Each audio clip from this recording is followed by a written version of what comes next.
நான் யார் தெரியுமா? தம்பியின் திருமணம். டெலிபோன் எக்ஸ்சேஞ்ச் பில்டிங் 2ஆம் மாடிக்கும் ரூஃப் ஸ்லாப் கான்கிரீட் முடிந்தது. குவார்ட்டர்ஸ் பில்டிங் 2ஆம் மாடிக்கும் ரூஃப் ஸ்லாப் கான்கிரீட் முடிந்தது. பூச்சு வேலை ஆரம்பமாகி விட்டது.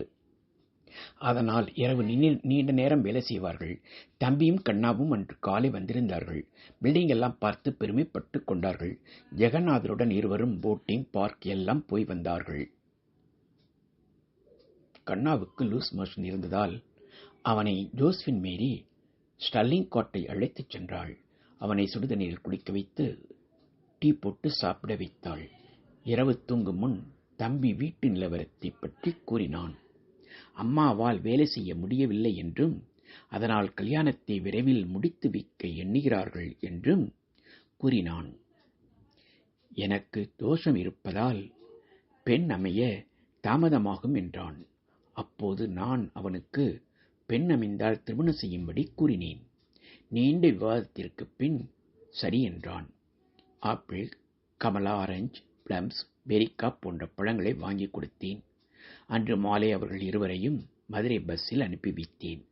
பில் விஷயமாக நான் அடிக்கடி மதுரை தல்லாக்குளம் போய் வருவேன். தங்க நேர்ந்தால் அசோகா லாட்ஜில் தங்கி பில் வேலையை முடித்த பின் வருவேன். அன்று நான் மதுரை போயிருந்த சமயம் தங்கை சரோஜா தன் தோழியுடன் மதுரை டூர் வந்திருந்தாள். அதனால் அன்று இரவு நான் தங்கியிருக்கும் ரூமுக்கு வந்திருந்தாள்.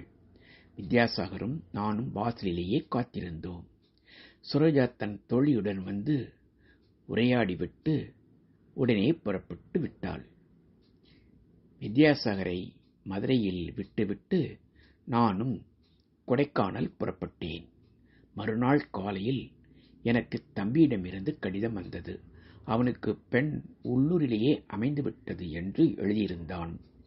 இரு வீட்டாருக்கும் சம்மதமே, தம்பிக்கும் சம்மதம் என தெரிந்து கொண்டேன். நிச்சயதார்த்தம் செய்ய வரச் சொல்லி எழுதியிருந்தான். என்னால் மறுநாள் தான் போக முடிந்தது. அம்மாவுக்கு உதவியாக இருக்குமே என்று ஜோஸ்பின் மேரியை கூட அழைத்து வந்தேன். கிறிஸ்தவர்களை வீட்டில் சேர்க்க மாட்டார்களோ என்று எண்ணி அவளை இந்து என்றும் பெயர் மீனா என்றும் சொன்னேன். ஜோஸ்பினும் சம்மதித்தாள். பெண் வீட்டுக்குச் சென்று திருமண நாளை நிச்சயித்தோம். திருவிலை முப்பனார் மகள் வேம்பு ஒரே மகள். சொந்த வீடு, ஊரில் நல்ல பெயர்.